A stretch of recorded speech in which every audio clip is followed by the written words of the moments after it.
Welcome, nerd boys and nerd girls and nerd ladies and nerd men. Nerd men. Welcome to Dice Casters. We're going to cast some dice.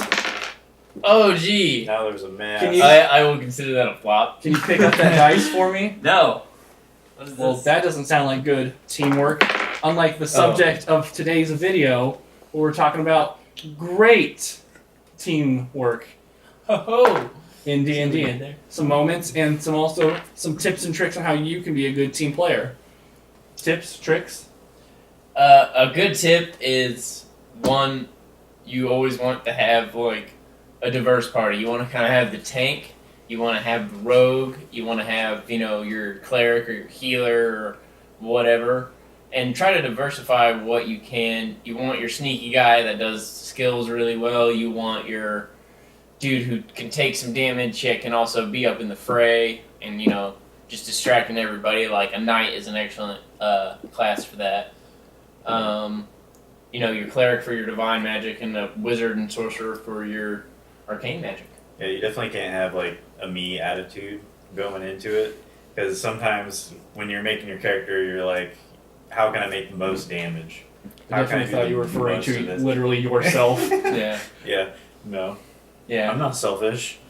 Neo. Just Neo is. But if you're trying to plan out good synergy and you think about like, how does my class or class features interact with this guy's class, and how can I make his work better, or how can we work together to make ours better?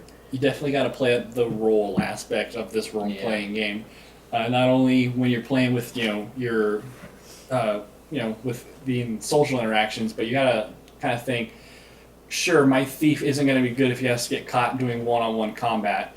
But then, you just got to think that maybe it's not, I need to make sure he has that base cover, so I have to take this multi-class into this. Yeah. Oh, well, what if I get stuck in here? Well, I need to have some wizard. Like, don't make yourself the one-man army, which is definitely what I started playing with, was a group of one-man army. Yeah. And it was, all right, combat starts, everybody spreads out and starts doing fireballs and power attacks. Everyone was an entire group all in one character. So, like... To be fair, though, those were generally smaller parties, so we more or less did play with the Gestalt rule. And that really changes up the game, because then you can turn a 2 or 3 person party into a powerhouse. Right. But then, like we've been doing a lot lately, is using that Gestalt rule to just maximize your one thing. Yeah. Yeah. Like with Nodley, it's like, I am an excellent scout, and I am excellent at flanking. Help me do that. Yeah. So like his main strategy is not to all right, I'm gonna go in and show you guys how cool my guy is at fighting. It's I'm gonna hold my initiative. Once I see who needs backup or who has set me up well, I run behind them and start fighting. Like, that is showing that kind of, even that small amount of teamwork. That is that one guy that's sandwiched between me and the other person is going down, and I can only do that thanks to having another teammate. Yeah. Yeah, my character Neo is a very terrible example of what synergy is, because he's just straight up glass cannon, blast. Not even glass. No, he's not dude, glass that cannon. That dude is, No. He is surprisingly glass steel. tanky. Yeah. He's just a straight up cannon, and he doesn't really help.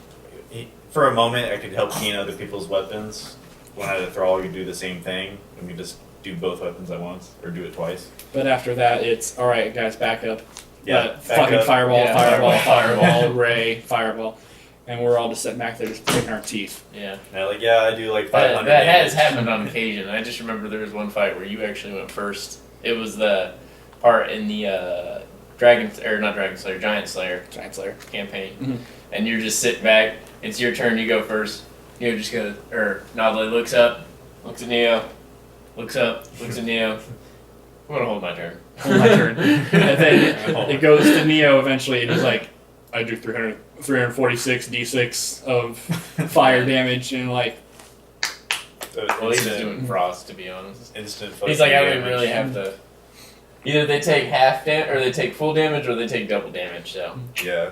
And even within those constraints, we still found a way for cohesion with Talion and Nodley running up the walls, Yeah. and kind of flanking, pincering off the top guards. Then we have Neo blowing the doors open, and then we're on the roof like attacking downward. You can still have party cohesion even when you have a dude who's clearly the gun of the thing. Yeah. You have Yeah. you have the two guys kind of pincering them in so that you can all get them lined up for a shot. Yeah, I mean, he couldn't do anything remotely stealthy No. or anything like that. That's No, why because we had knew to he was rely- going to be discovered in like 2 seconds. Yeah, he had to rely on other people to do the stealthy aspect of things. Speaking of great stealth action, Team Stranglehold. Team Stranglehold. There No said. was there's a video kind of going far more into detail about this great team, but the entire idea was a DM put so many constrictions on you can't be this race, can't be that race, can't have this magic, can't have that magic, you can't have this, you can't have that we just went, all right, fuck you. We're gonna make the most cohesive party of all time. Yeah. Which is that really a fuck you when it's like we're gonna play this game properly, you dick. Yeah. So Asshole. I made a tank, basically, and we all made Warforged. So I was an adamantine Warforged out in a barbarian. We had a Lightfoot. We had Gurren Lightstep. We had a Scout. Gurren Running Blade. Gurren Running Blade. Yeah.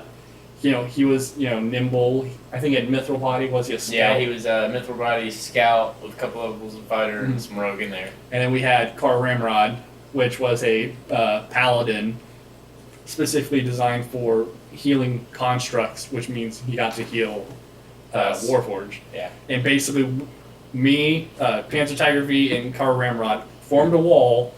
And then I just Gurren just ran up with a long spear, and just went moving back and forth, getting that skirmish damage, man. Because Panzer Tiger V kept a long spear on his back. Yeah. Not that he was using it, Yeah. but so That was Gurren for can me. run up, snatch it off his back, and just do reach attacks from over his shoulder. Yeah. And it was literally, we called it the wall, and we just walked straight down this hallway, and we're just slaughtering these dudes. I remember that because he's like, oh yeah, there's this big gate, and we opened the gate, or didn't we slam the gate open or something like that? No, we probably had Pavel open the fucking gate for us. But anyways, as soon as this giant gate opens up, you just see 10 dudes, and we're all level 1, and he's like, oh yeah, these are. And I love how Dan's wanting to show off his prowess and being like, you guys aren't going to survive this fight. They're all 5th level guys. And we just went up there, bam, bam, bam, bam, bam, knocked them out one at a time, man. It was nothing. It was mechanical in Yeah. nature. The reason I made the joke that it was a great stealth route was because there was a forced stealth section, and I just said, I'm not going to make this. There's no possible way I can make a stealth check. He's like, oh, just try it. It's not that high. Gurren goes, oh, okay, I got a 15, something like that. Something like that, Yeah, that's respectable. He goes on. Kar Ramrod comes up. All right, I only got a 9. Well, that's good enough. They don't hear you. It's okay. It's we can go on. Then Panzer Tiger, I'm like, I'm not gonna make it. Yeah. Walk up, roll a 2. I'm like, all right. Look down on my sheet. -2.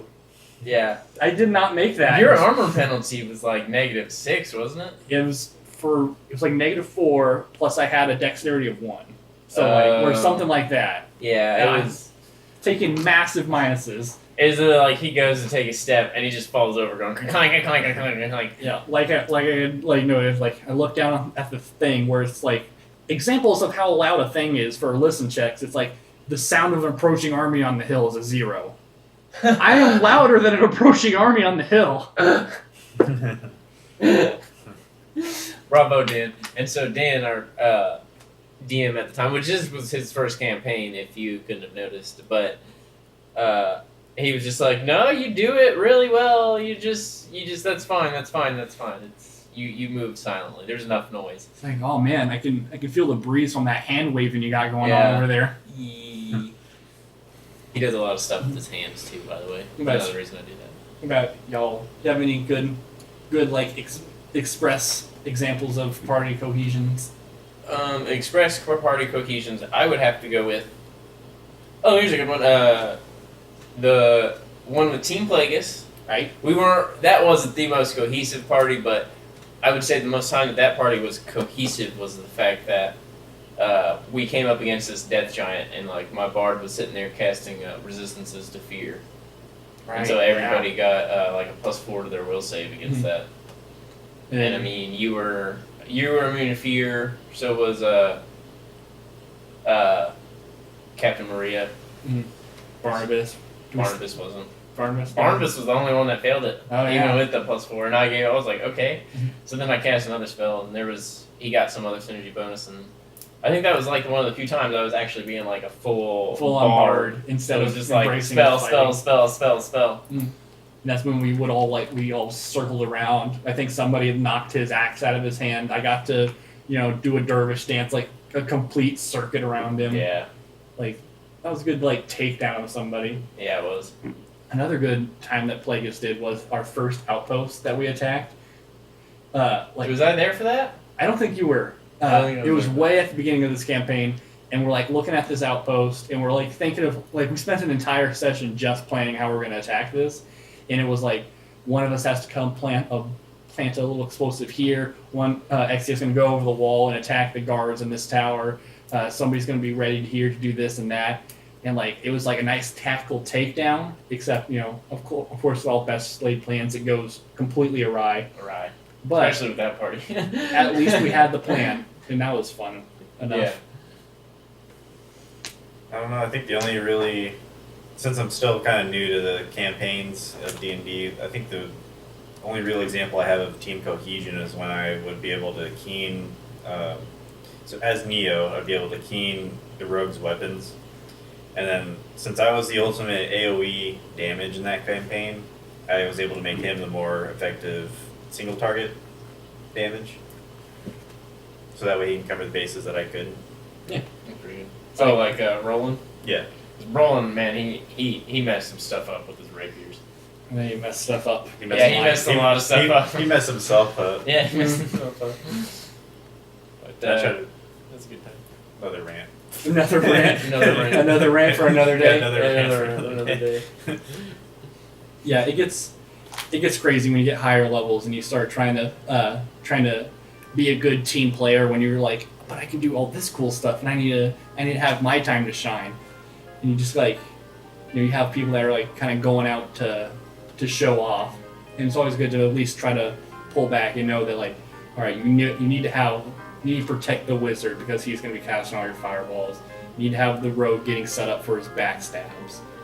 Because especially at higher levels, it's gonna start fucking murdering you. Oh wait, I have telling blow? Well, you're dead. Same.